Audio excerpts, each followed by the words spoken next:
At dawn, some of the devotees were up. They saw the master, naked as a child, pacing up and down the room, repeating the names of the various gods and goddesses. His voice was sweet as nectar. Now he would look at the Ganges, now stop in front of the pictures hanging on the wall and bow before them, chanting all the while the holy names in his sweet voice. He chanted Ved, Puran, Tantra, Gita, Gayatri, Bhagavata, Bhakta, Bhagwan. Referring to the Gita, he repeated many times, Tagi, Tagi, Tagi. Footnote: Tagi. This word is formed by reversing the letters of Gita. Tagi means one who has renounced. Renunciation is the import of this sacred book. Footnote ends.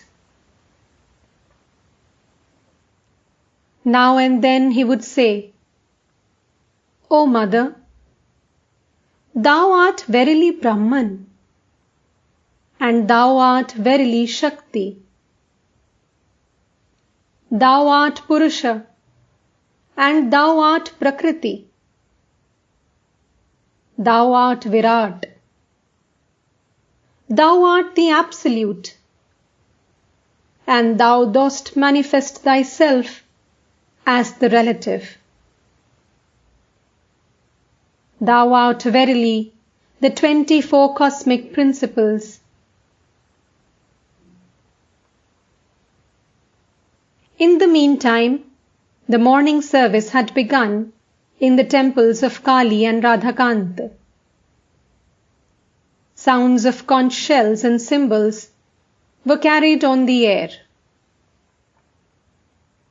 The devotees came outside the room and saw the priests and servants gathering flowers in the garden for the divine service in the temples.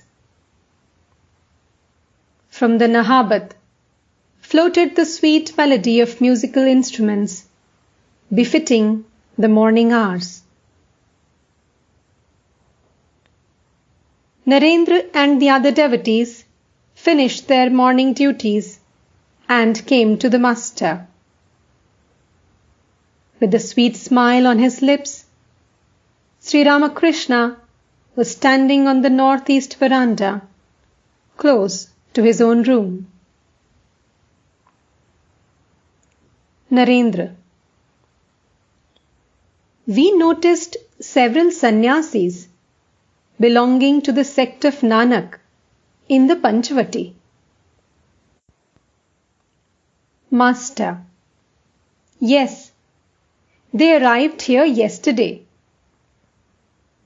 To Narendra: I would like to see you all sitting together on the mat. As they sat there, the master looked at them with evident delight. He then began to talk with them. Narendra asked about spiritual discipline. Master: Bhakti, love of God, is the essence of all spiritual discipline. Through love, one acquires renunciation and discrimination naturally. Narendra: Isn't it true that the Tantra prescribes spiritual discipline in the company of women? Master: That is not desirable. It is a very difficult path and often causes the aspirant's downfall. There are 3 such kinds of discipline. One may regard woman as one's mistress, or look on oneself as her handmaid, or as her child. Footnote. Woman. Woman is the symbol of the Divine Mother. Footnote ends.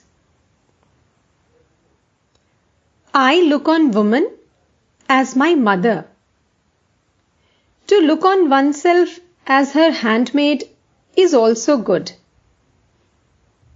But it is extremely difficult to practice spiritual discipline looking on woman as one's mistress. To regard oneself as her child is a very pure attitude.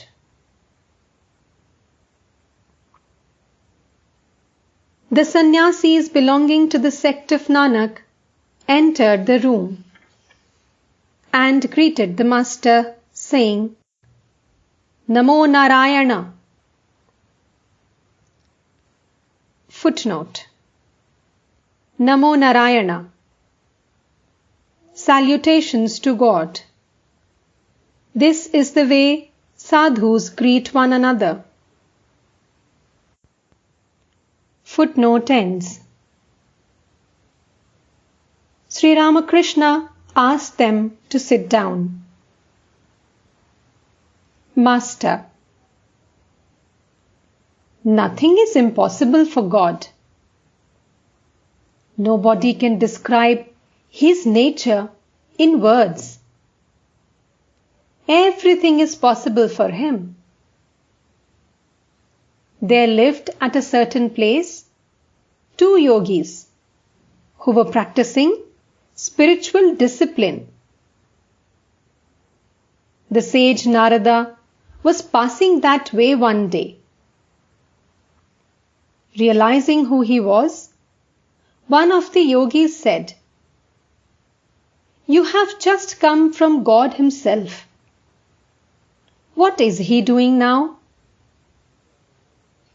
Narada replied, Why, I saw him making camels and elephants pass and repass through the eye of a needle. At this the yogi said, Is that anything to wonder at? Everything is possible for God. But the other yogi said, What?